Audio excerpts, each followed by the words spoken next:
Grabe, ang layo pala talaga nito. Pero ang ganda rin, tahimik. Ariel! Finally! Akala ko na wala ka na sa daan. Uy, Karina! Long time no see. Ano, kumusta ka na? Eto ayos lang, probinsyana pa rin. Tagal mong di bumalik dito buti di ka naligaw. Ang dami pa namang liko ng daan dito ngayon. Ay nako, as in. Nasa bundok na yata ako kanina. Tapos biglang may shortcut ulit. Pero worth it naman. Ang presko ng hangin dito. Nasanay ka kasi sa usok ng Maynila. Dito, puro nature. Pero heads up madilim dito pag gabi. Wala pa rin ganong poste. Bro, Ariel ba? Ako pala si Eric, photographer ng team.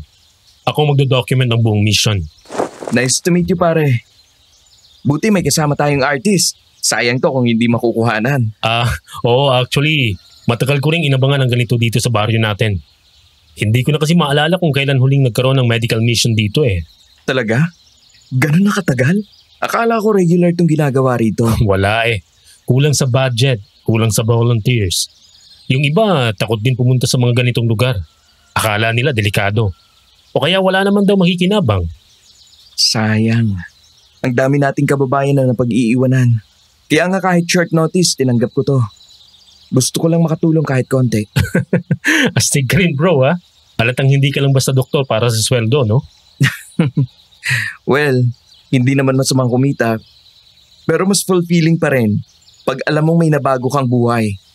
Kahit simpleng gamutan lang. Oo nga. Kaya ako rin gusto kong i-document lahat ng to. Para makita rin ng mga nasa lungsod na hindi lang puro beach ang probinsya. May mga kwento rin dito. May totoong buhay na kailangan ding mapakinggan. Tama. Sana nga magka-impact yung project mo.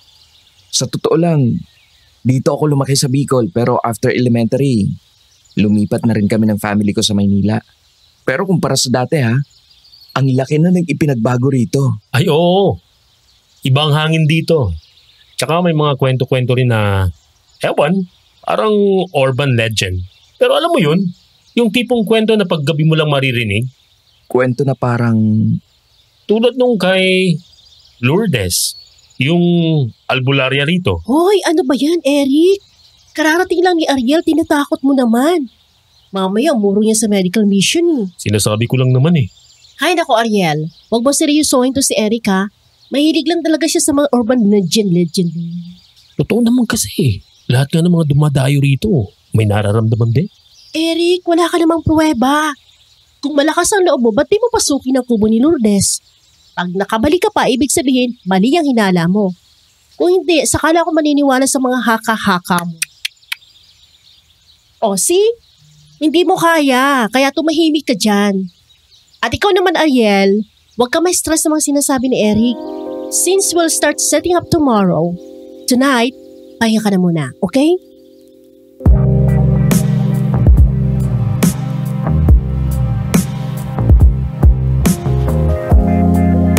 Magandang araw po, Miss Ligaya.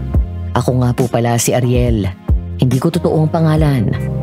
Isa po akong doktor sa Maynila at maswerteng nakasama sa isang medical outreach sa bayan ng Naga. Ang ibabahagi ko po ngayon ay nito lamang nangyari sa akin. Sa katunayan po ay kababalik ko lamang dito sa Maynila. Kaya't sariwa pa sa isip ko ang lahat ng nangyari. Bagamat iisa ang layunin ko sa lugar na yun, ang magbigay ng libreng gamot at check-up sa mga kababayan, napunta rin ako sa isang sitwasyon na akala ko'y tatapos ng aking buhay. Ito po ay nang maungkat ko ang kaugnayan ng mapang-akit na albularya sa lahat ng mga nawawalang lalaki sa kanilang baryo. Isa ito sa mga karanasang gusto kong ibahagi sa inyo. Kung paano ako muntikan ng mahumaling sa isang babaeng inakit ako sa pamamagitan ng kanyang banayad na haplos. Pagdating namin sa isang lumang vacation house na pagmamay-ari ni Kapitana Gina, sinalubong kami ni Aling Sela, ang matandang tagapag-alaga ng bahay. Mababang boses, mabagal kumilos, pero tila may laman na ang bawat galaw at salita.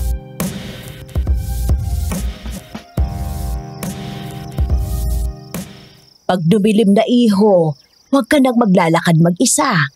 Hindi ka kilala sa baryo namin. Kaya mas mabuting dumito ka lang sa silid mo tuwing gabi. Opo. Salamat po, Aling Sela. Tamo? Pati si Aling Sela, pinag-iingat ka. Nay, di ba totoo mga usapan dito na may nawawalang mga binatang lalaki tuwing gabi?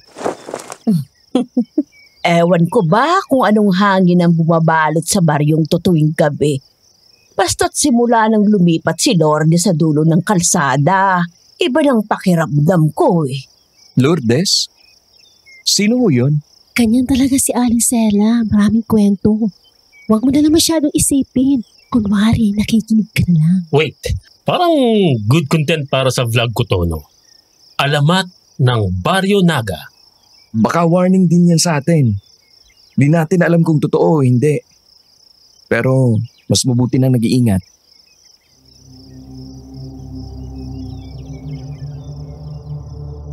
Pumasok na kami sa bahay. Luma na ito pero malinis. Amoy kahoy at yerong nabasa ng ulan. May kung ano lamig sa loob kahit walang bukas na bintana.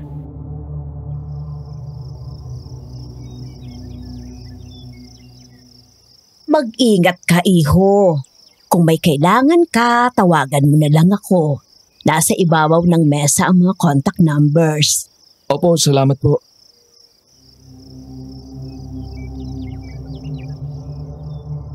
Tumalikod si Aling Sela at iniwan akong may tanong sa isipan. May laman ang bawat salitang binitawan niya. Parang may nais ipahiwatig na hindi masabi ng diretsyo. Paglingon ko, nakita kong nakatitig si Karina sa akin. Para bang may gusto rin siyang sabihin pero pinipigilan.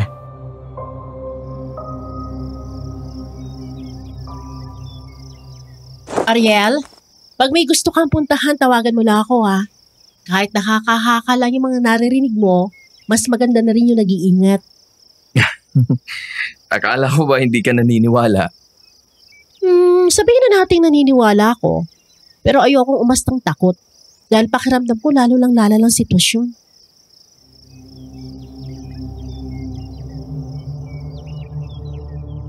Kinabukasan, sinag ng araw ang gumising sa akin. Ang katahimikan ng baryo ay tila mapanlin lang. Payapa sa labas, pero may kung anong kaba sa hangin.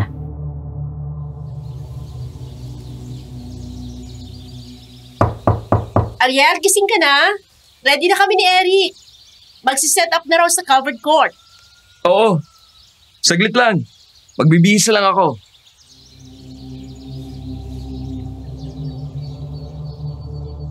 Pagdating ko sa barangay court, halos nandoon na lahat ng mga volunteer. May mga mesang nakaayos, stethoscope, thermometer at mga gamot na nakahanay. Ang mga residente naman sunod-sunod nang dumarating. Ngunit kumpara sa inaasahan ko, hindi kami masyadong dinagsa ng tao.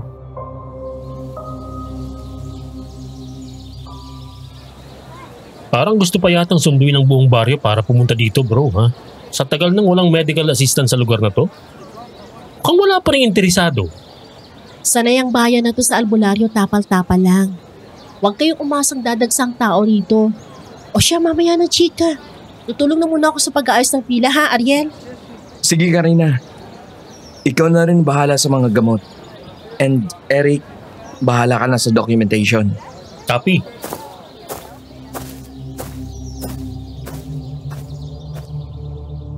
Isa-isang lumapit ang mga pasyente. Bata, matanda, babae at lalaki. Karamihan, simpleng sipon, ubo o pananakit ng katawan. Pero sa bawat pasyente na lalaki, nararamdaman ko ang kakaibang pagod sa kanilang mukha. May mga matang namumugto, parang ilang araw nang hindi nakatulog ng maayos.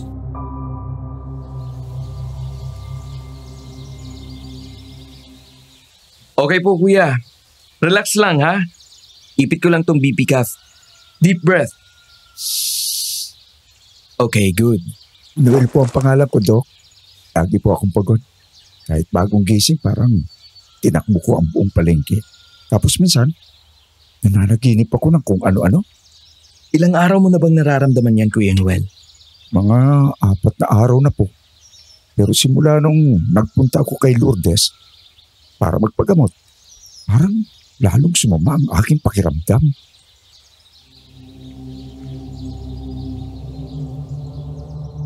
Napalingon ako kay Karina, nakabala sa pamimigay ng gamot. Mabilis ang kilos niya, pero pansin ko ang panay rin ang sulep niya sa pila ng mga pasyenteng tila may hinahanap.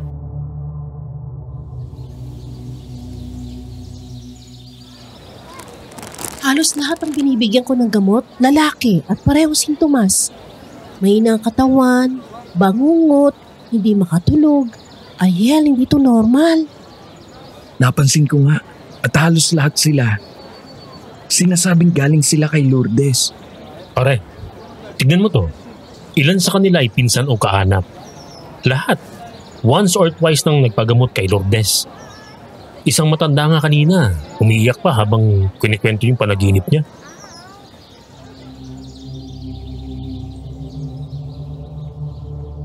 May naramdaman akong malamig na hangin habang nag-uusap kami. Napatingin ako sa dulo ng pila. Doon nakita ko ang isang babae. Nakasuot ito ng puting damit, nakatayo sa lilim ng puno. Walang imik, pero nakatitig sa direksyon namin, diretso sa akin.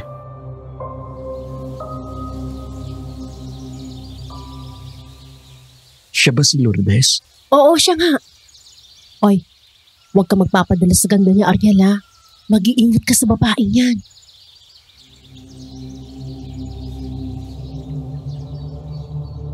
Sinundan ko siya ng tingin. Isang iglap na wala siya sa paningin ko. Napabuntong hininga ako. Ilang araw pa ako roon pero pakiramdam ko, unti-unti na akong hinihigop ng misteryong bumabalot sa baryo. Bumigat ang pakiramdam ko habang pinagmamasdan ng lugar kung saan siya nakatayo. Parang may naiwan siyang nakakabalisang pakiramdam.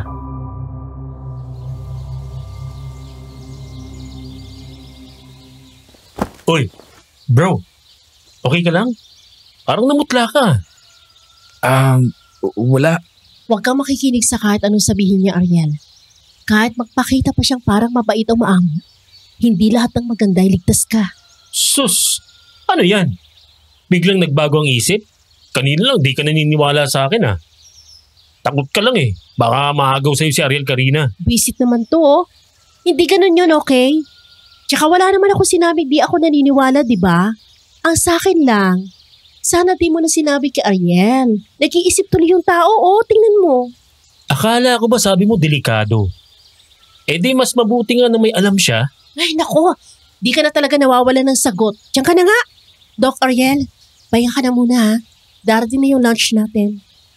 Sige Karina, marami-rami pa rin namang pasyente. Maya-maya na lang.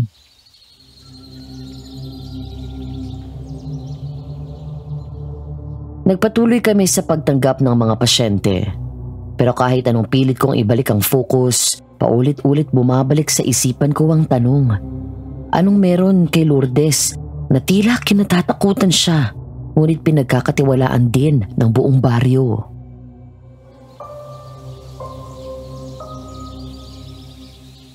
Na-check up na ba siya sa health center? Hindi, Doc eh. Wala nang dumating kasi si Lourdes dito. Halos wala nang silbi yung center. Mga buntis na nagpapabakuna na nga lang yata nagpupunta doon. Ibig mong sabihin, sa kanya pumupunta ang karamihan? Hindi sa health professionals? Oo. Kasi nga raw, mas mabilis gumaling kapag siyang humawak. Kapag siya nagdasal.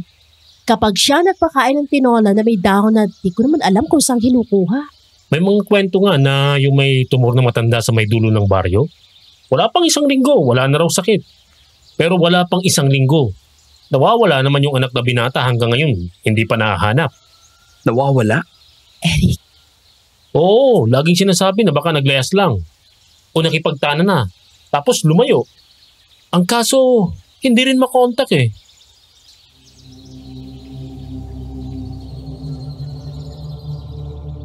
Parang may malamig na sumayad sa batok ko. Muli kong naalala ang itsura ng babae sa ilalim ng puno. Tahimik, walang emosyon, walang ngiti. Pero bakit pakiramdam ko kilala niya ako?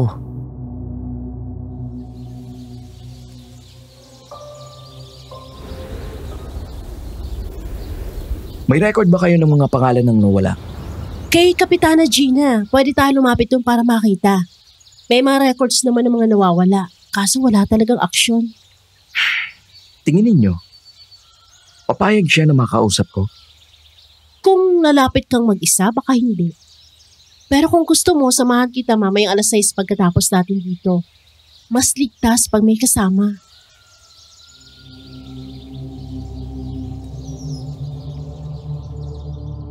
Tumango ako. Bawat kwento, bawat tingin ng mga taga-baryo at bawat pagbanggit sa pangalang Lourdes, may kung anong kilabot na nagtutulak sa aking mag-imbestiga pa at alamin ang posibleng dahilan ng mga nawawalang lalaki sa baryo. Sa di kalayuan bigla kong nakita si Noel na akay ni Aling Sela. Mukhang pauwi na ang mga ito kaya nagmadali akong sumunod sa dalawa. Napansin niyo ni Karina kaya agad siyang tumabay sa akin.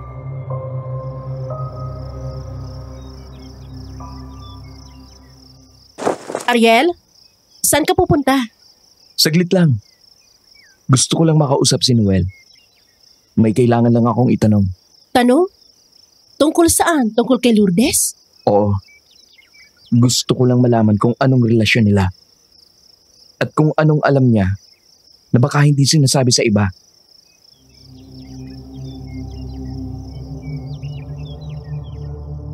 Pagdating namin sa tapat ng isang lumang bahay, bahagyang tumigil si Aling Sela at tinanguan kami.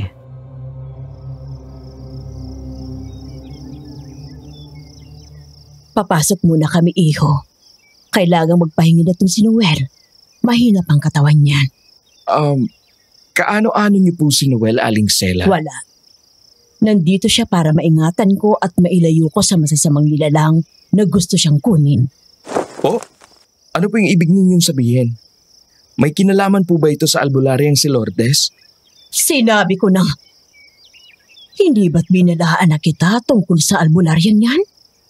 Kung ayaw mong mapahamak, huwag mo na siyang banggitin.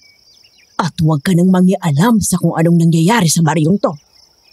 Naiintindihan ko po, Aling Sela. Pero may mga binatang nawawala daw po sa baryo.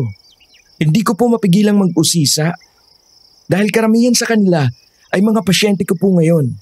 Ano po bang nangyayari? Umalis ka na. Ang trabaho mo ang atupagin mo rito. At huwag kung ano-anong wala kang kinalaman.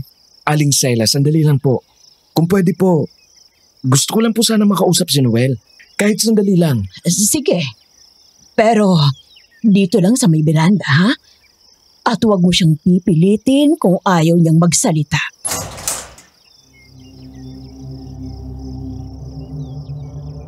Lumapit ako kay Noel. Namumutla pa rin siya. Halatang nangihina. Pero malinaw ang mata niya. Alerto.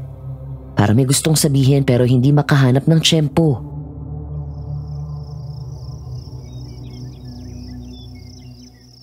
Noel, pwede ba kitang makausap? Hindi ako taga rito, pero gusto kong maintindihan.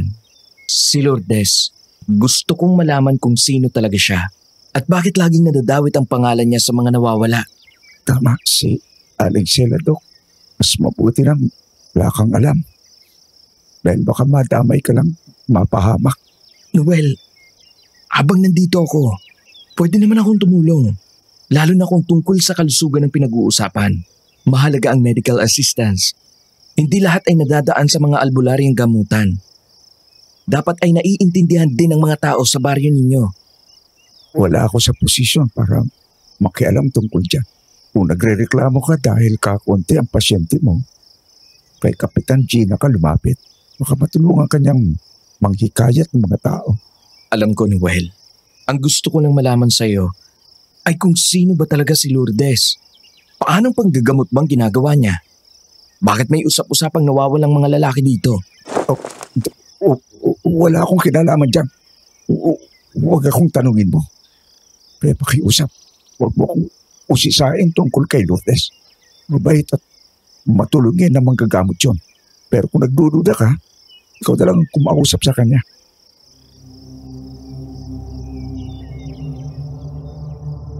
Para akong kinuryente sa sagot niya. Hindi sigaw, hindi pananakot. Pero sapat ang mga salitang yon para gumapang ang lamig sa aking balat. At sa loob-loob ko, unti-unti kong nauunawaan na lahat ng nangyayari rito ay hindi ordinaryo. At malakas ang kutob kong may kinalaman ng babaeng albularya. Oh, Nakausap mo na ba? Ay, tara na. Tanghali na rin. Manangalian na muna tayo. Tahimik kaming naglakad ni Karina palayo sa bahay nila Noel. Hindi niya na ako kinibo. Ramdam ko ang pagkabalisa niya at lalo lang akong nabahala sa panlalamig ng pakikitungo niya sa paksa. Ang mga tao roon parang bihag ng isang lihim na ayaw nilang ilabas.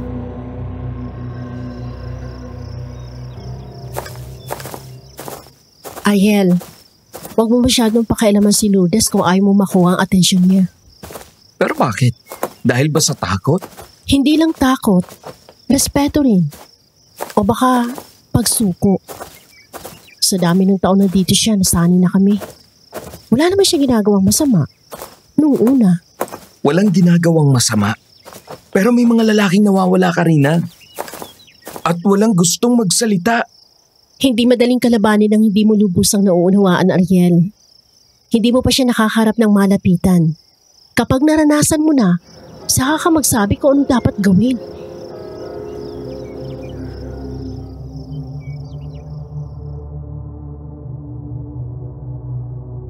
Sa pag-alingaw-ngaw ng kampana, bigla akong natahimik. Naalala ko ang isang tao, si Kapitana Gina. Kung may sino man sa baryo na maaring magsabi ng totoo, siguro siya yun. Siya ang may alam ng galaw ng komunidad at marahil sa mga pinipiling itago ng mga tao.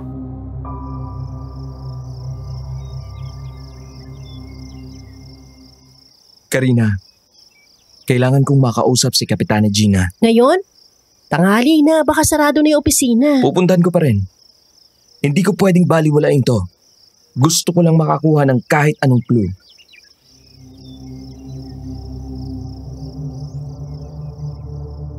Tumango si Karina pero halatang may pag-aalinlangan. Di ko na siya pinilit sumama. Ako na lang ang tumuloy. Habang papalapit ako sa barangay hall, unti-unting bumibigat ang hangin sa paligid. Parang may matang nakamasid sa bawat hakbang ko. Ngunit pagdating ko roon, sarado ang opisina. Wala akong magagawa. Kaya naisip kong dumaan sa simbahan. Sa mga panahong walang malinaw na sagot, minsan ang pananampalataya ang takbuhan ng mga tao. Baka doon ko rin matagpuan ang isa pang piraso ng katotohanan. Pagdating ko, nakita ko si Father Enrico sa gilid ng simbahan. Nagpapalit ng bulaklak sa altar ng mga santo. Maaliwalas ang mukha niya pero may lungkot sa mga mata.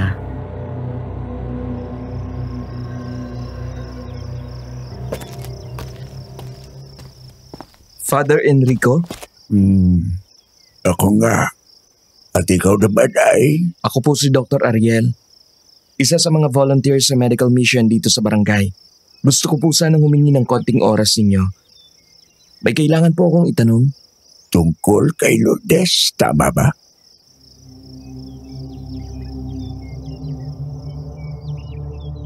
Nagulat ako. Wala pa akong sinasabi. Pero alam na agad niya. Tumungo lang ako. Dahan-dahan. Halos ayokong aminin. Halika sa loob, Dok. Hindi lahat ng bagay ay dapat pinag-uusapan sa labas. Ang liwanag mula sa mga stained glass window ay malumanay na bumabagsak sa luma ngunit malinis na altar. Mabagal ang lakad ni Father Enrico habang binubuksan ang kahoy na pintuan ng maliit na silid sa gilid ng altar. Umupo kami sa harap ng lamesang yari sa Nara.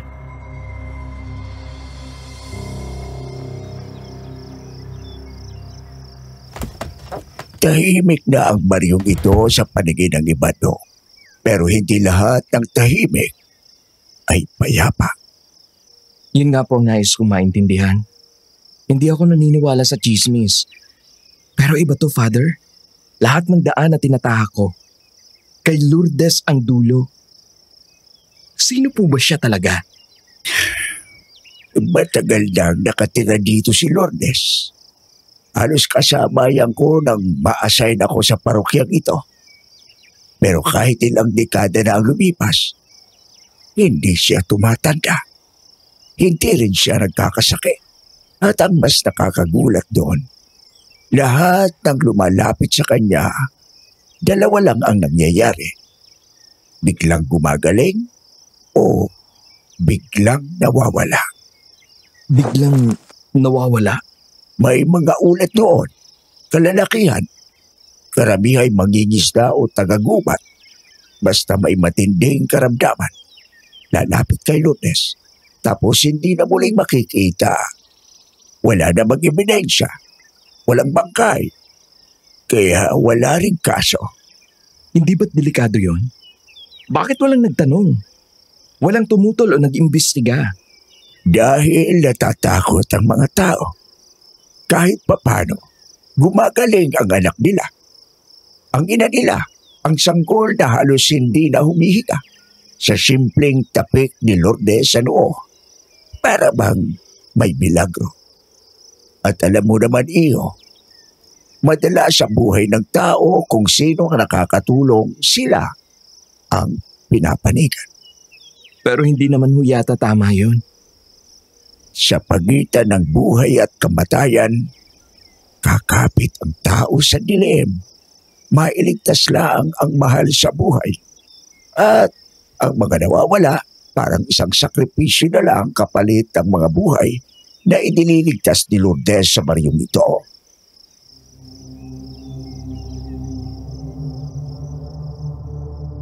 Parang napuno ng lamig ang maliit na silid.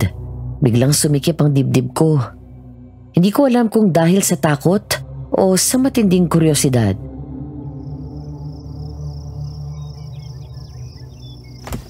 Kung ganun, Father, naniniwala po ba kayo na may kapangyarihan talaga si Lourdes?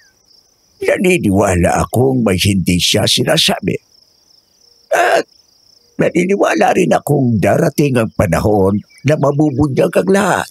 Pero Dok, sana'y pag-isipan mong mabuti kung gusto mong ikaw ang maging tulay para malaman ang lahat ng yon. Father, hindi ko balak manggulo. Pero kung totoo ang lahat ng yan, hindi ba't mas lalong dapat gumawa ng paraan para malaman ang buong katotohanan? Tama ka. Ngunit, sa paghahanap ng katotohanan, madalas may kapalit. At ang kapalit niyan ay hindi palaging katanggap-tanggap. May tao po ba sa labas? Minsan, ang mga lihim na lugar na ito ay may sariling paraan ng pagprotekta sa sarili nila.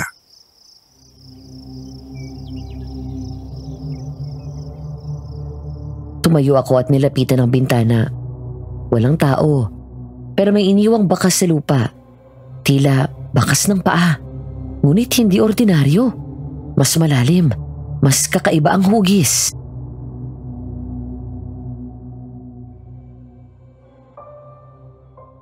Magpahinga ka na, Dok. Baka bukas, mas maliwanag na ang lahat para sa iyo. Salamat po, Father. Mauuna na po ako.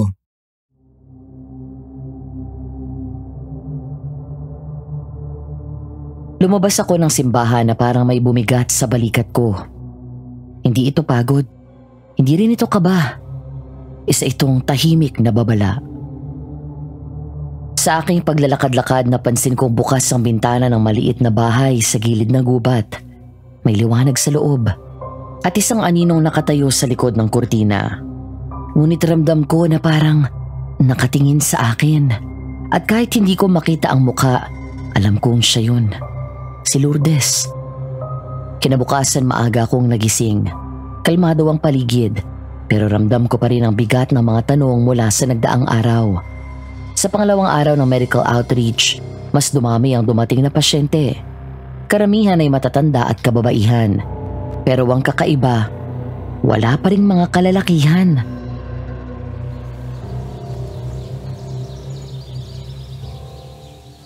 Doc, mukhang kumalat na rin ang balita.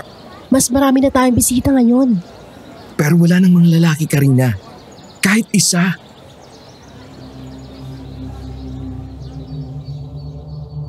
Biglang huminto ang lahat. Ang mga usapan, ang mga yapak, kahit ang hangin. Parang pinigil ang paghinga nito nang marinig ang pamilyar na yabag. Mabigat, matigas, may otoridad. Lumingon ako at nakita ko si Kapitana Gina. Nakasuot siya ng mahabang saya. Nakaayos ang buhok, ngunit may kaunting alikabok sa laylayan ng suot niya. Tila galing sa isang mahabang lakad. May hawak siyang envelope. Lumapit siya. May bahagyang ngiti sa labi, pero ang mga mata, matalas at naninimbang.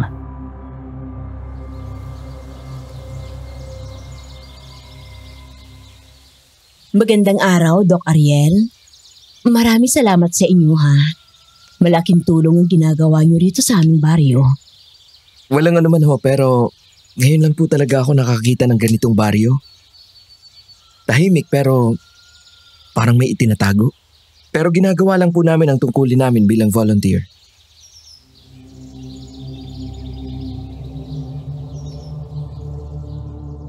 Napansin kong hawak pa rin niya ang envelope. Mahigpit at tila nagdadalawang isip kung iaabot. Pero sa huli, iniabot niya rin ito sa akin.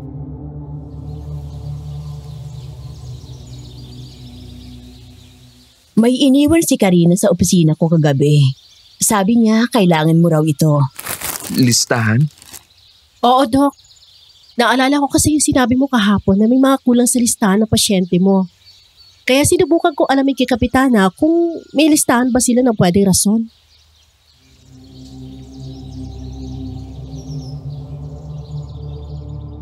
Binuksan ko ang envelope. Ilang pahina ang bumungad sa akin. Mga pangalan, edad, larawan, at sa dulo ng bawat pangalan may petsa. Petsa ng pagkawala. Lahat ay lalaki. Lahat mula sa iba't ibang purok. Halos buwan-buwan may nawawala.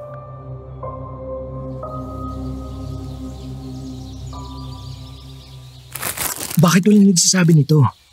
Kapitana, ito po ay seryoso. Kung ganito karami ang nawawala, bakit parang normal lang sa inyo ang lahat? Sinubukan naming ipaabot sa otoridad, Doc. Pero laging walang resulta.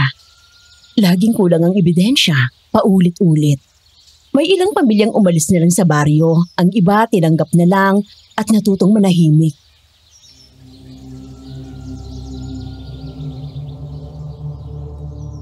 May sumundot na kilabot sa batok ko. Tila ba ang simpleng listahan ay naging paalala na ang baryo, gaano man kapayapa sa labas, ay may nilulunod na sigaw sa ilalim. Hapon na, mabigat ang hangin, tulad ng isip kong puno ng tanong at pangamba. Tahimik ang daan, pabalik sa tinutuluyan kong vacation house, pero hindi ako mapalagay. Paulit-ulit kong iniisip ang mga pangalan sa listahan.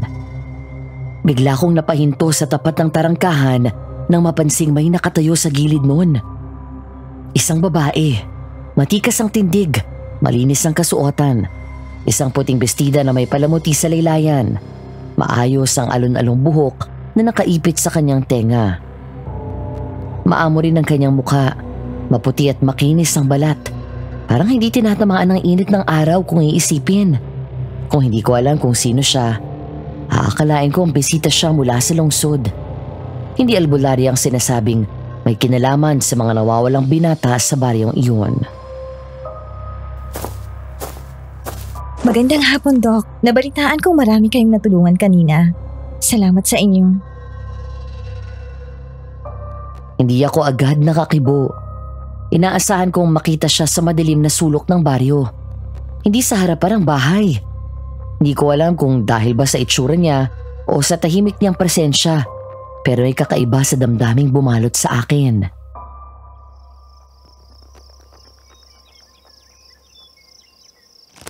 Heto nga palang kutsinta. Ako mismong gumawa niyan para sa inyo. Bilang pasasalamat. Salamat. Pero hindi mo kailangang mag-abala. Hindi ito abala kung bukal sa loob.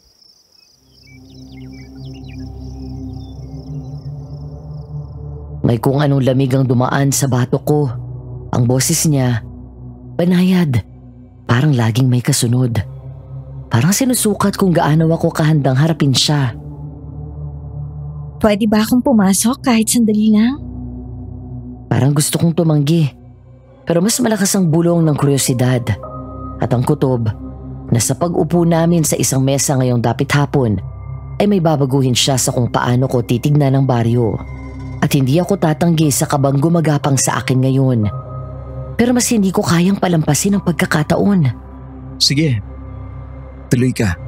Dahan-dahan kong binuksan ang tarangkahan at sinenyasan siyang pumasok. Tahimik kaming naglakad papasok sa veranda. Naupo kami sa magkabilang gilid ng mesa na yari sa kahoy. Ang kutsinta nasa pagitan namin.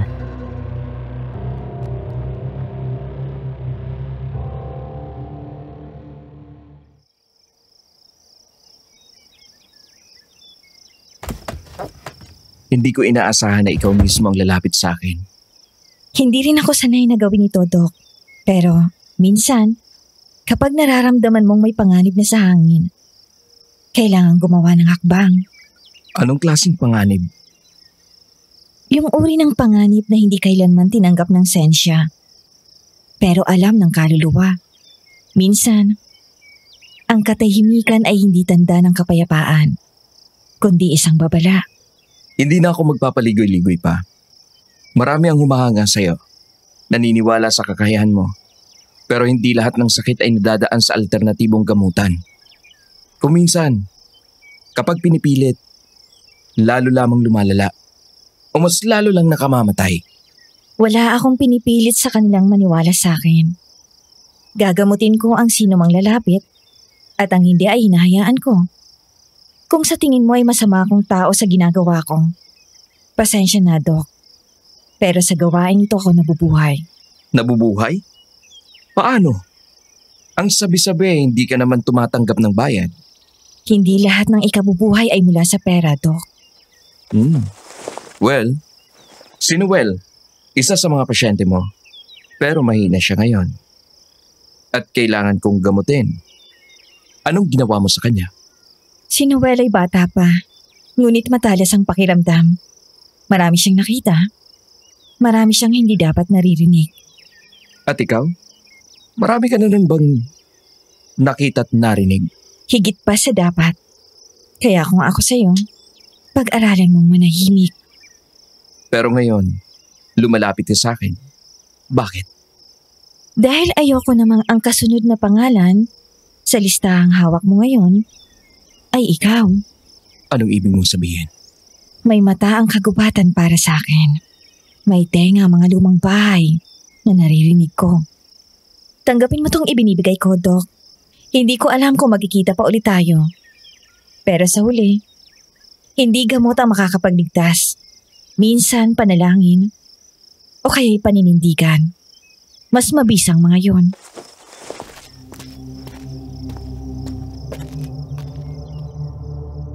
At tulad ng kanyang pagdating, bigla at tahimik, umalis si Lourdes. Lumabas ng tarangkahan na parang hindi nagdala ng kahit anong gulo. Pero sa likod ng kanyang ngiti, alam kong may unos siyang iniwan.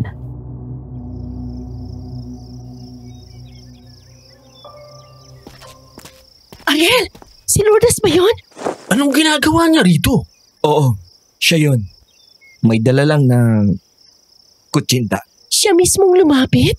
Hindi basta-basta lumalapit si Lourdes. Kapag siya na ang naunang kumilos, ibig sabihin, may mas malalim pang dahilan.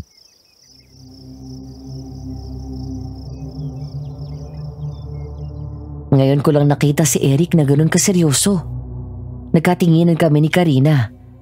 Sa wakas, pareho na kaming hindi bulag sa katotohanan na ang mga nawawala ay bahagi ng mas malaking sikretong unti-unti nang naglalantad ng mukha.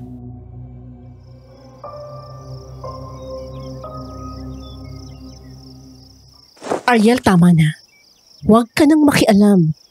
Kapag si Lourdes na mismong lumapit, ibig sabihin, may babala na yun. Delikado na. Karina, hindi mo naiintindihan. Lahat ng sinabi niya, hindi yun basta kwento lang. Lahat ng kilos niya may dahilan. At yung listahan ng mga nawawala, hindi ako makakatulog nang hindi ko nalalaman ang totoo. Ariel, minsan, ang pagtatanong ang mas nakakapatay kaysa sa sagot. Hindi mo alam kung anong gulong pinubuksan mo. Kapag ang isang gaya ni Lourdes ay kusang lumapit, hindi yung paghatid ng pagkain. Paalala yun na may hangganan ka bilang outsider. Hindi na ako outsider. Hindi na pwedeng manahimik kung bawat buwan may nawawala at walang umaalma.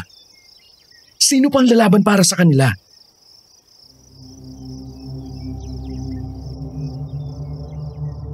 Tila gusto niyang salungatin ang lahat ng sinabi ko. Pero alam kong sa puso niya, ramdam na rin niya ang bigat ng katotohanan. Si Eric naman nakatingin sa akin. Parang sinusukat kung hanggang saan ang kaya kong panindigan.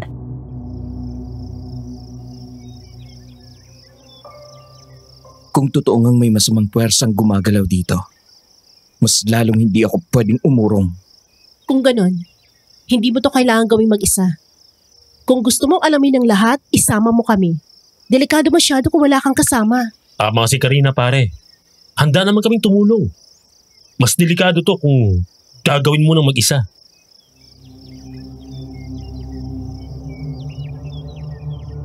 Tumango ako. Sumapit ang gabi. Tahimik ang buong baryo.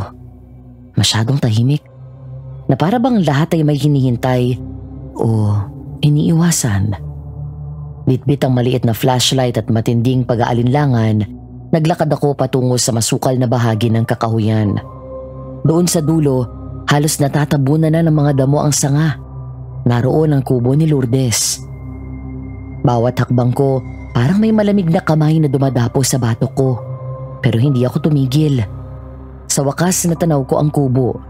Maliit, gawa sa kawayan at pawid. Ngunit nakatayo pa rin ang buo. May kaunting ilaw mula sa loob. Tila kandila lang ang gamit. Lourdes? Pumasok ka, Doc. Kanina pa kita hinihintay. Wala siyang galit sa boses. Wala ring takot. Tila ba alam na niyang darating ako. Pagkapasok ko, naamoy ko agad ang halimuyak ng mga tuyong dahon at langis. Sa mesa, may mga halamang gamot, bote ng langis at mga papel na may simbolong hindi ko maintindihan. Naramdaman ko ang pagbigat ng paligid. Parang kahit ang hangin ay may kasaysayang hindi binabanggit.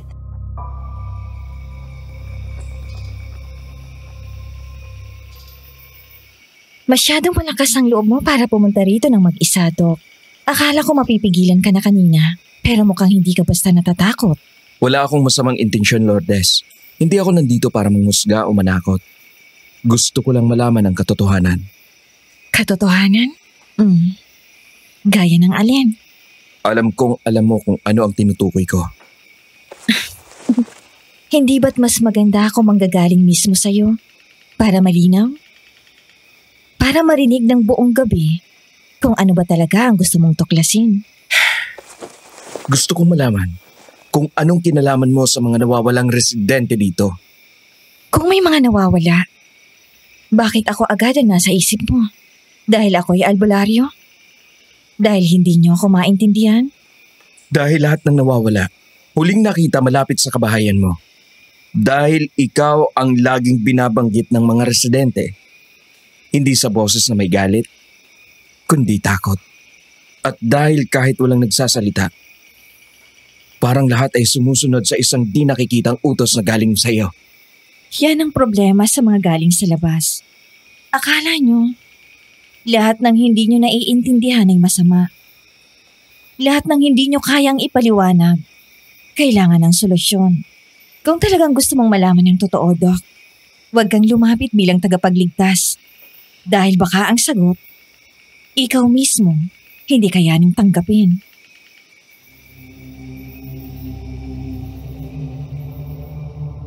Ang ilaw ng gasera ay naglalaro sa anino ng dingding.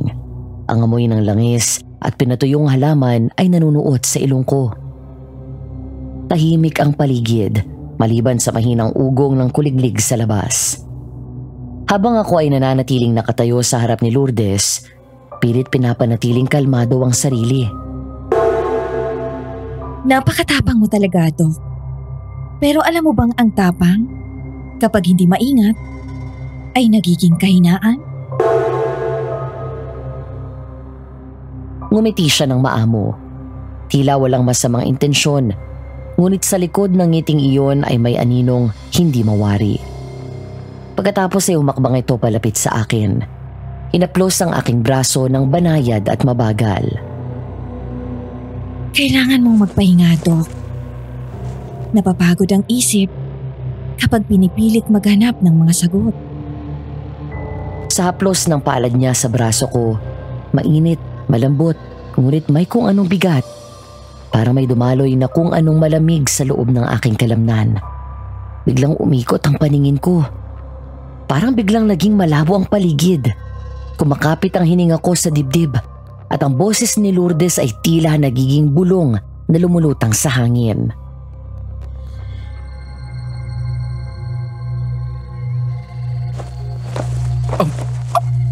Ano to? Huwag kang mag-alala. Hindi ko ito ginagawa para saktan ka. Gusto ko lang maalala mo kung sinong nilalapitan mo. Sige na, Doc. Umuwi ka na. Kailangan mong ipahinga yan. Tumalikod ako. Pilit ibinabalik ang balanse ng katawan. Kinakabahan ngunit hindi nagpapahalata. Huminga ako ng malalim. Pinilit na kumalma.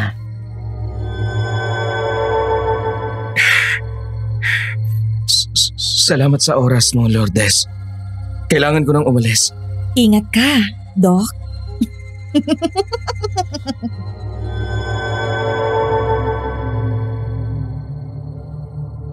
Nang makalabas ako sa pintuan, bigla akong napalunok ng malalim. Habang naglalakad palayo, ramdam ko pa rin ang init ng haplos na yon sa aking balat. Ngunit higit pa roon, tila may gumising sa loob ko. Isang pakiramdam na hindi ko pa kailanman naramdaman. At sa bawat hakbang palayo sa kubo, alam kong hindi lang sagot ang nakuha ko. May iniwan siyang marka. Hindi sa balat, kundi sa isipan. At alam kong simula pa lang yun. Saglit ay sinubukan kong lumingon. Ganoon na lang ang pagtataka ko nang makita ko si Noel na nakatayo sa may likuran ng bahay ni Lourdes. Nang subukan kong pilitin ang sariling humakbang pabalik, tila may sariling mga utak ang aking mga paa at diretsyong tinahak lang nito ang daan pa uwi.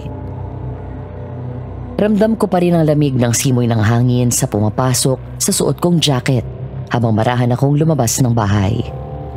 Ang katahimikan ng paligid ay bahagyang binasag ng huni ng mga ibon. Tila isang normal na simula ng araw, pero may kung anong kabigatan sa dibdib ko. Hindi ko alam kung epekto pa yon ang nangyari kagabi o may ibang bagay na paparating. Sa gilid ng kalsada, kita ko agad sina Kapitana Gina at Aling Sena.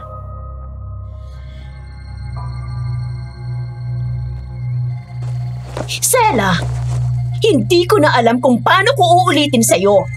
Binilin ko sa'yo si Noel. Bakit mo siya hinayaang mawala? Hindi ko po sinasadya, Kapitana. Nagpaalam lang siyang iigib ng tubig. Sandali lang daw. Pumikit lang ako ng kaunti. Pagdilat ko, wala na siya.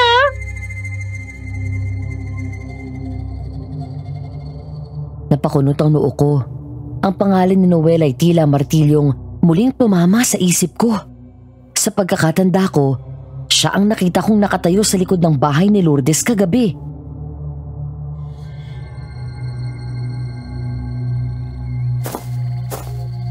Magandang umaga po, Kapitana. Aling Sena, ano pong nangyari? Nako, Doc, ikaw pala. Si Noel kasi nawawala kagabi pa. Dapat sana'y pupunta sa inyo ngayon para tumulong ulit ngayong outreach. Pero hanggang ngayon hindi pa umuuwi. Ang huling kita sa kanya, nasa poso raw, may dalang timba. Nagganap na po ba kayo? Hindi pa formally. Nagkalat lang kami ng tao para ikutan ang mga paligid ng bahay at tabing ilog. Pero wag kang mabahala. Siguro naman kung saan lang pumunta yon. Kapitana, Dok, hanapin niyo si Noel. Wala siyang ibang kasama sa buhay. Ako lang ang tumutulong sa kanya. Ako po ang may kasalanan kung may masamang mangyari sa kanya ngayon. Mamayang hapon, Dok. Papupuntahin ko na sa barangay hall ang mga tanod. Magkakasa tayo ng maayos na paghahanap. Pero kung makakatulong ka, lalo na si Karina at Eric na mukhang malalakas ang loob na ungkatin ang mga ganitong kaso, baka lang kayong mas lapitan ng katotohanan. Susubukan po namin, Aling Sela. Magpahinga na po muna kayo. Wala po kayong kasalanan sa kung ano man ang pwedeng nangyari kay Noel. Alam po natin lahat dito na hindi kayo o ang kaanak ng mga nawawala ang dapat sisihin.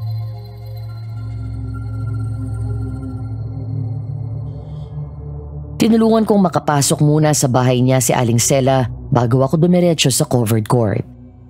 Pagdating ko sa medical site, ramdam ko agad ang tensyon sa hangin. Hindi ito gaya ng mga nakaraang araw. Hindi ito pagod, hindi ito init, kundi isang uri ng kaba na sumasalubong pa lang sa pintuan ng covered court. Doon ko nakita sina Eric at Karina. Mabilis ang lakad nila palapit.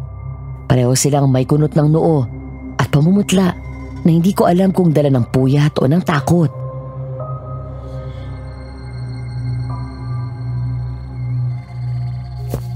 Ariel! Buti nandito ka na. Saan ka ba nang galing kagabi? Galing kami ni Eric sa bahay mo kagabi, wala ka. Lumabas lang ako sandali.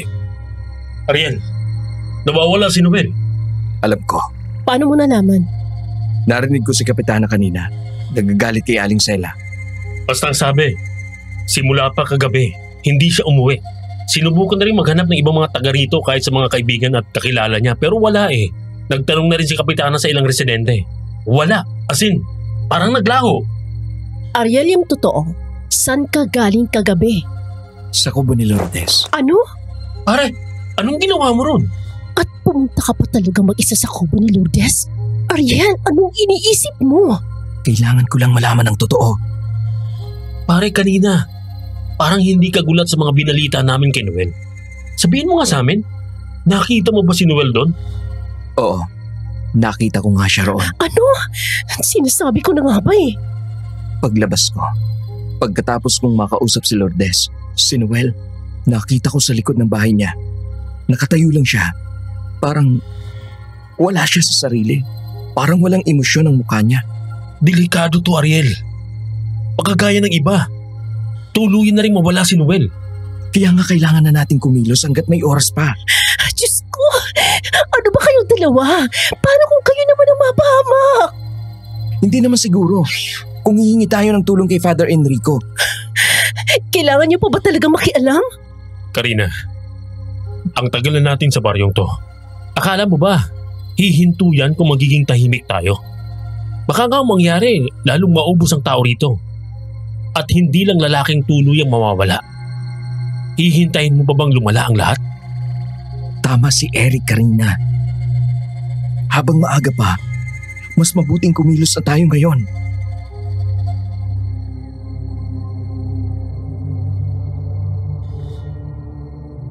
At sa gulo ng emosyon, sa gitna ng sigawan at pagpigil ng luha, napatingin kami lahat sa kabilang dulo ng court.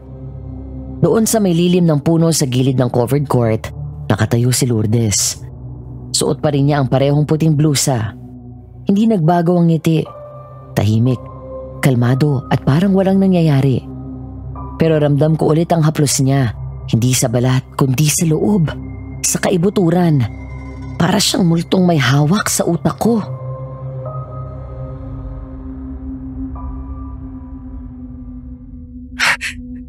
Nandito na siya. Sandali lang. Hoy! Eric, nababaliw ka na ba? Saan ka pupunta? Hoy, Lourdes! May alam ka sa pagkawala ni Noel, di ba? Huwag ka nang lumapit, Ariel. Kailangan natin samahan si Eric. Baka kung anong gawin sa kanya ni Lourdes.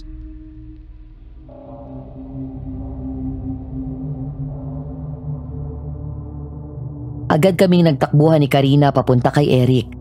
Ramdam ko ang tibok ng puso ko. Sunod-sunod, mabigat, parang galing sa ilalim ng dibdib. Hindi ko alam kung dahil sa kaba o dahil nararamdaman ko na naman ang init. Hindi mula sa katawan ni Lourdes kundi sa paligid niya. Para siyang may dalang ibang panahon.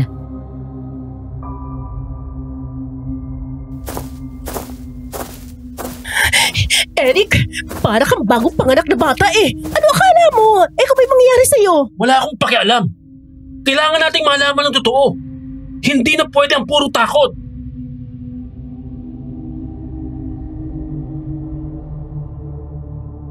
Tumigil kami ilang hakbang mula sa kanya. Si Lourdes ay nakatayo pa rin, hindi kumikibo at tila naghihintay. At nang mas malinaw ko siyang nakita, parang may nabago. Ang mga mata niya, hindi na ito malumanay.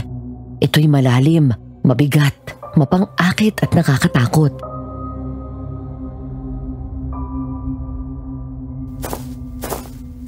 Magandang umaga, Eric. Hindi mo kami mga kaibigan para batiin mo ng ganyan. Nasaan si Noel Lourdes? Sabihin mo, saan mo siya dinala? Hindi ko alam, Doc. Hindi ba't ikaw ang nakakita sa kanya kagabi? Paano? Lourdes, huwag mo kaming paikutin. Sabihin mo kung anong ginawa mo kay Noel. Kung anong klaseng kababalagan ang ginagawa mo sa baryo namin. Kababalagan? Ako? Hindi ba't kayong pumasok sa lugar ko na may dalang pagdududa, takot at galit? Ang ganong iniriya ay mas madaling kalabitin ng kung anong nasa paligid. Ano raw? Ibig mong sabihin, may ibang gumalaw? Maraming humahanap ng liwanag, Doc. Pero kakaunti lang ang may lakas loob na pumasok sa dilim para kunin ito. Kaya nga hindi ako nagtataka kung bakit kayo narito. Tingnan na lang natin kung hanggang saan kayo tatagal. Hindi ito tungkol sa amin. Ito ay tungkol kay Noel. Si Noel ang pumili ng kapalaran niya. Anong ibig mo sabihin? Ang dami mong paligoy-ligoy eh. Kung sa bunutan na lang kaya kita dyan na malaman mo yung pinagsasabi mo walang kwenta.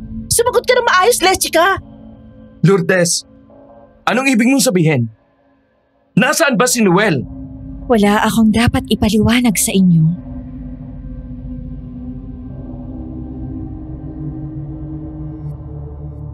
Naglakad palayo sa amin si Lourdes. Mabagal at tila walang pakialam sa bigat ng mga mata naming lahat ay nakatutok sa kanyang likuran. Wala siyang takot. Parang alam niyang susundan siya. At oo, sinundan ko siya.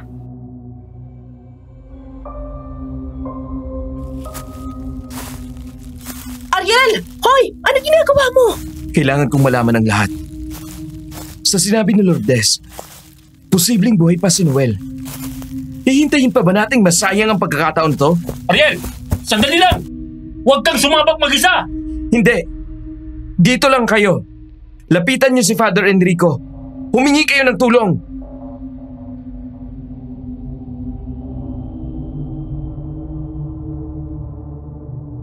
Hindi ko na sila nilingon pagkatapos kong sabihin yon.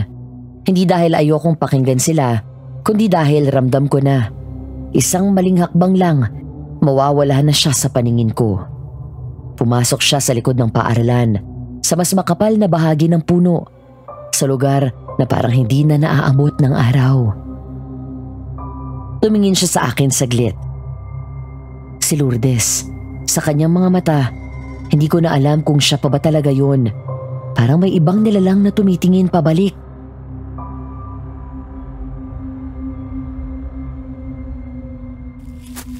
Bakit ka sumusunod? Dahil kailangan kong makita si Noel. At makikita mo siya sa pagsunod-sunod mo sa akin? Ariel, mapanganib ang pag-usisa sa mga lihim na pinili ng itago. Pero sige, kung yan ang gusto mo, sumama ka.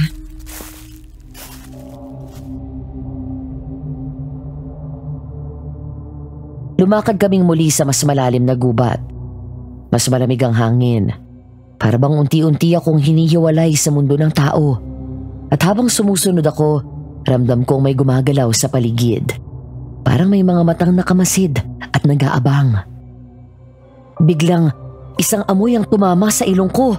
Matingkad, malansa, mapakla.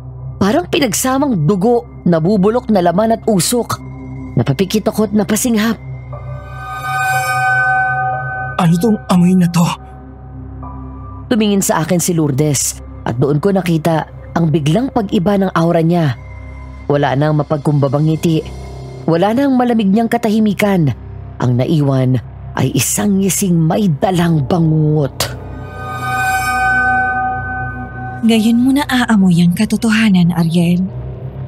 Anong ibig mong sabihin? Lumapit siya sa akin. Mabagal, parang nilalasap ang bawat hakbang palapit. Ang kanyang mukha, dati maamo, ngayon baloktot. Ang mga mata walang saysay ng buhay, puno ng dilim. Parang isang nilalang na hindi na dapat umiiral sa mundong ito.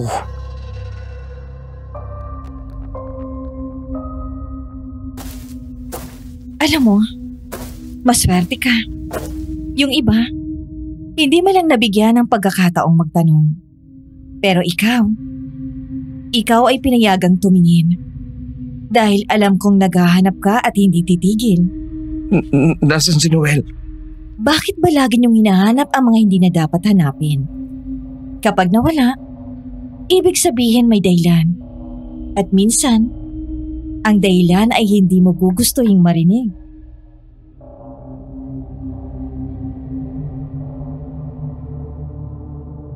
Napalingon ako sa paligid. Sa likod ng mga puno, parang may mga aninong gumagalaw. Mabagal. Pilit nagtatago pero hindi maitago ang mabibigat nilang hakbang.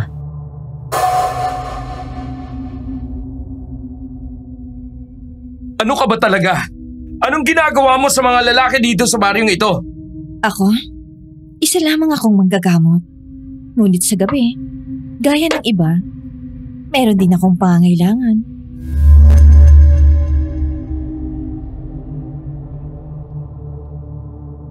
Lumapit pa siya at sa isang iglap hinawakan niya ang kamay ko. Parang kuryente ang dumaloy sa buong katawan ko. Nanginginig. Nagsisikip ang dibdib ko at tumitibok ang ulo ko. Parang sinisilip ang utak ko. At doon ko nakita, hindi mga larawan kundi alaala. Isang lalaking walang buhay, nakasabit sa puno. Isang babaeng umiiyak habang hawak ang sugatang katawan ng binatang lalaki. Isang lalaking pinapakain sa lupa habang nakangiti si Lourdes. Lahat sila'y dinala rito. Sa kagubatang ito, sa piling niya. At lahat ng kanyang biktima ay tila mga nilapan ng hayop ang tiyan. Wasak, ubos ang laman loob at halos naliligo na sa sarili nilang dugo. Tama na! Tama na! Ngayon ay alam mo na. Ang lugar na ito'y gutom. At ang kagutuman ay kailangang pakalmahin. Kailangang pakainin.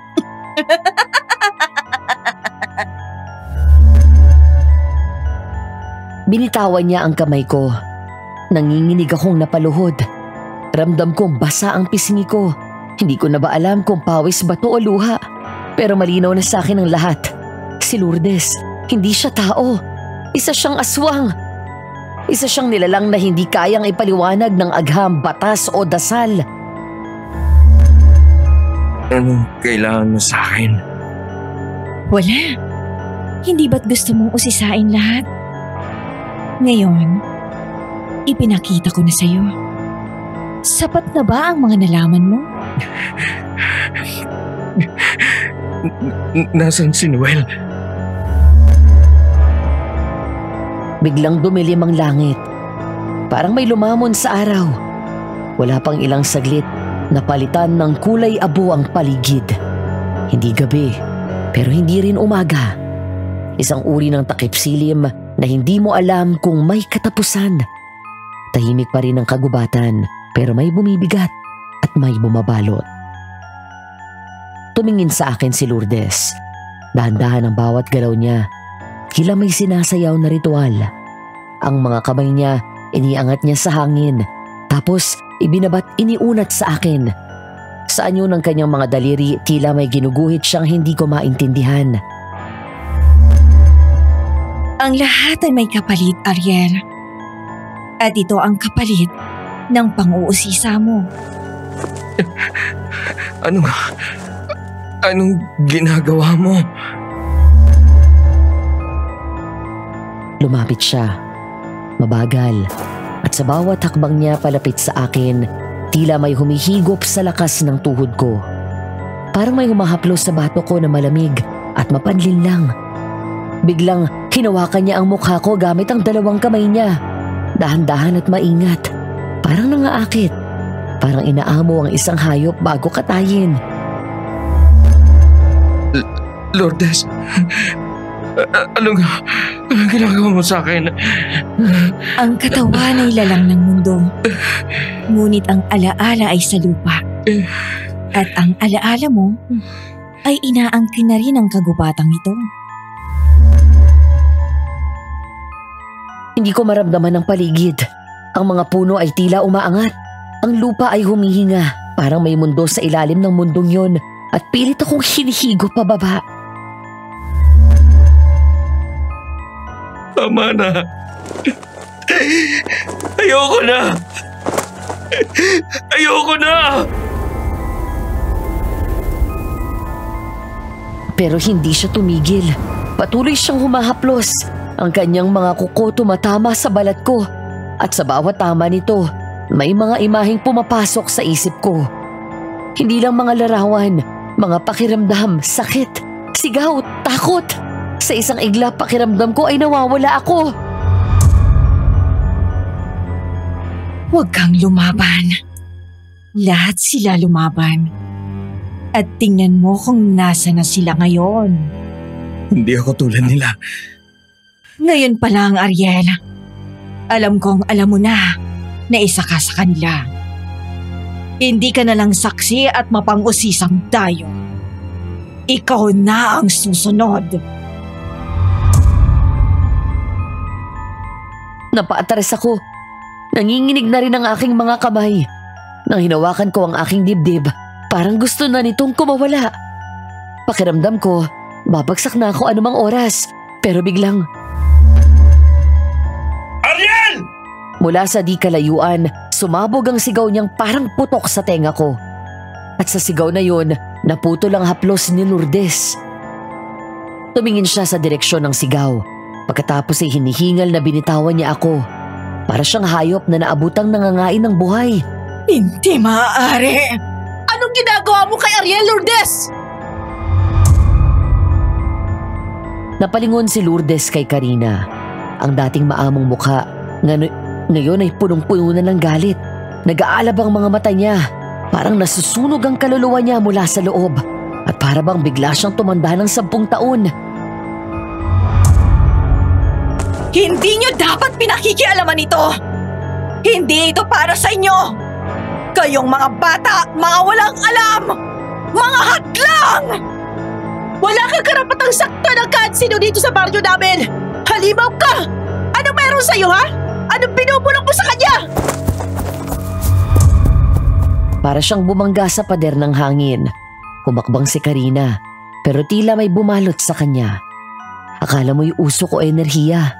Hindi ko rin alam, hindi ko maintindihan. Basta't nanginginig ang katawan niya sa ere kahit hindi siya hinahawakan ni Lourdes. Karina! Bitawan mo siya! Pakawalan mo sila! Hayop ka! Karina, Eric, umalis na kayo. Hindi siya normal. Isa siyang aswang. Ginising niyo ang mga alaala! Ang katotohanan dapat ay nakabaon na sa lupa! Anong pinagsasabi mo? Halimaw ka! Aswang! Pakawalan mo kami! Hindi niyo alam kung anong uri ng apoy ang binubuksan niyo! Ang kakahuyan na ito! Ang katahimikang to! May kabayaran ang lahat! Napaatras si Eric sa malakas at malagong na sigaw ni Lourdes. Sa iglap na yun, tuluyan ang naglaho ang magandang imahe ng babaeng tahimik at malumanay. Ang anyo sa harap namin ay hindi na si Lourdes, kundi isang nilalang na matagal nang naninirahan sa dilim. Ang kanyang kutis na dati makinis at mapusyaw, ngayon kulubot, kulay abo at tila papel na pinilas sa hirap ng panahon.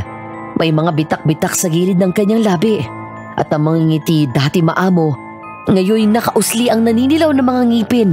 Hindi pantay, parang matatalas na pangil ng hayop na sanay sa panguyahan ng laman. Ang mga mata niya ay lumalim, tila ba nawala ng puti at napuno ng itim. Nangingintab na parang mata ng uwak.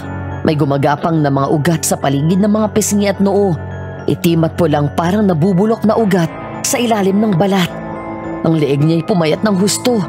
Halos makikita mo na ang buto at litid na gumagalaw sa bawat salitang kanyang binibigkas. Ang kanyang buhok na dating nakaayos at mahaba, ngayoy buhaghag, mahaba pa rin ngunit basa, tila laging nilublob sa putik. Sa dulo ng mga daliri niya, lumitaw ang mahahabang kuko, itim, baluktot at parang pandurok ng mga patay. At higit sa lahat ang kanyang likuran ay bahagyang yumuko, ngunit sa kabila ng pagtanda ng anyo, may lakas sa bawat galaw. Parang katawan ng patay, ngunit may diwang hindi mamamatay. Doon ay malinaw sa amin na hindi na siya si Lourdes.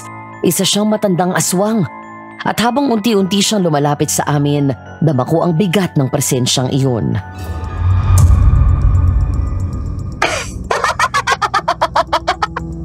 Kung ayaw niyong makinig sa akin, pues, ang kagubatan na mismo magtuturo sa inyo ng leksyon!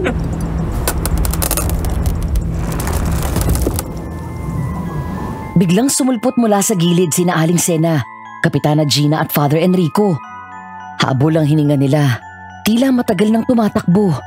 Hawak ni Kapitana ng isang flashlight, nanginginig sa mga kamay. Oh, Diyos ko! Ano yan? Wala na siya! Hindi na siya si Lourdes! Umatras kayo.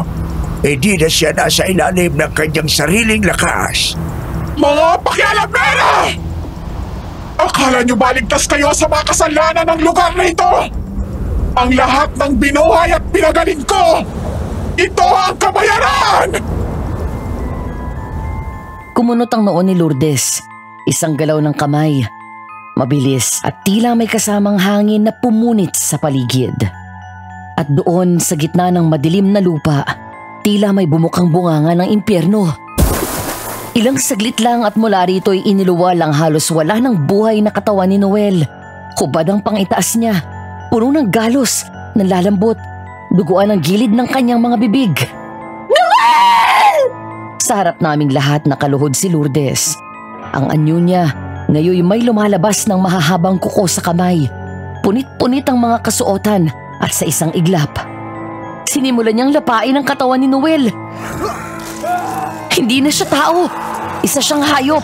Isa siyang halimaw na isinilang ng mga lihim na hindi dapat muling binuhay.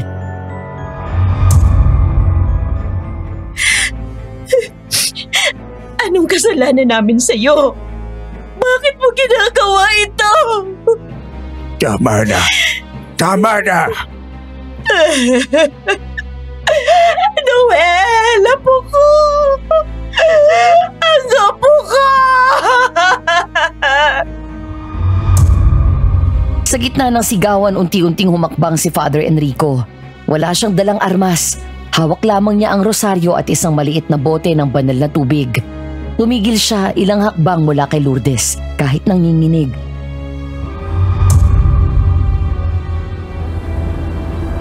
Exorciso te omnes imoldos spiritus, omnes satanica protestas, omnes incorso infernales adversaria. Habang bumabanggit ng orasyon si Father Enrico, biglang kumilos si Eric. Pinulot nito ang kahoy at mabilis na inipon sa isang tabi, sa may likuran ni Lourdes. Kailangan nating tapusin to. Ngayon na! Para sa mga taong nawala at naging biktima. Sabay-sabay na lumalablab ang apoy sa paligid. Pabilog, parang isang bitag. Si Lourdes, abala pa rin sa paglapa ng katawan ni Noel. Ngunit nang maramdaman ng apoy...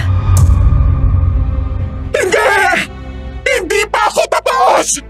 Hindi pa ako tapos! Pero sa lakas ng panalangin ni Father Enrico, sa bawat orasyong binabanggit niya, tila may tumutulak na hindi matawarang lakas. Hangin na hindi gawa ng kalikasan. Puwersang banal. Tinangay ng puwersa si Lourdes. Papasok sa bilog ng apoy. Nanlilisik ang kanyang mga mata. Nangangalit. Sumisigaw sa galit. Walang makakapigil sa akin! Kayo rin! Kayo rin ang isusumpa ng lupain ito!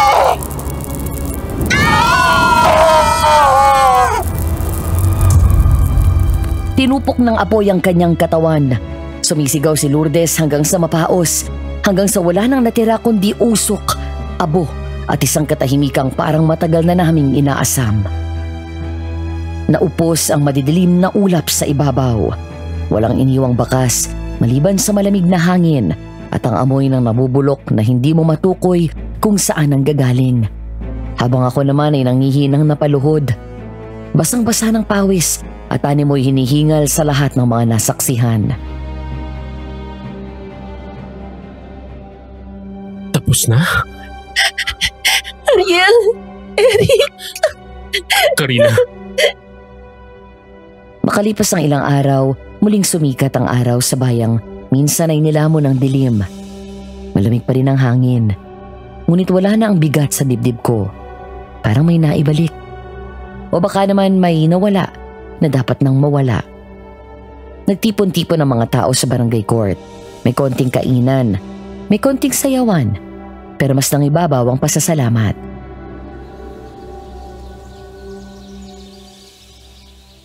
Mga kababayan, isa pong masigabong palakpakan para sa ating mga naging katuwang nitong medical mission. Isa sa mga naging ilaw natin ngayong linggo ay si Ariel. Isa siyang dayong.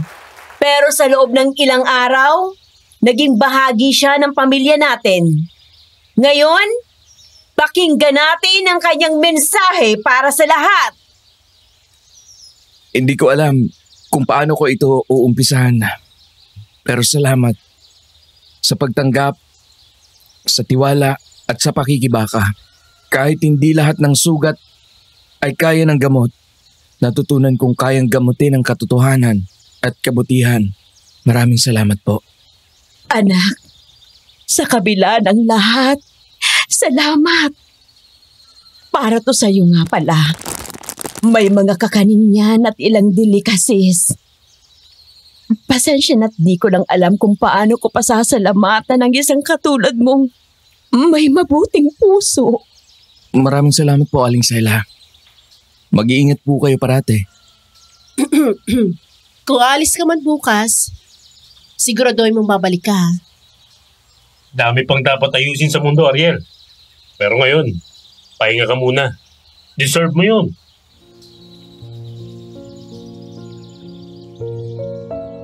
Tumango ako. Walang salita ang sakto para sa lahat ng nararamdaman ko ngayon. Pero sapat na ang katahimikan. Sapat na ang init ng araw. Ang presensya ng mga taong minsan naging estranghero pero ngayoy naging bahagi ng kwento ko. Tahimik akong naupo sa gilid ng court. Inilabas ko ang maliit na rosaryo na iniwan ni Father Enrico sa kamay ko. At habang pinagmamasdan ko ito, alam ko may mga sugat na hindi maghihilom agad. Pero gaya ng paghilom ng gabi matapos ang delubyo, darating din ang liwanag. Palagi. Kung mapili man ang kwento kong ito para sa mga tagapakinig, gusto ko sanang itanong, sa palagay nyo, tama nga bang sinundan ko si Lourdes ng araw na yon at nakialam? O kung kayo ang nasa kalagayan ko, susubok pa rin ba kayong alamin ang totoo kahit maaring kapalit nito ay ang buhay nyo? I-share nyo sa comment section ang inyong sagot at gusto kong marinig ang opinyon ninyo sa kwento kong ito.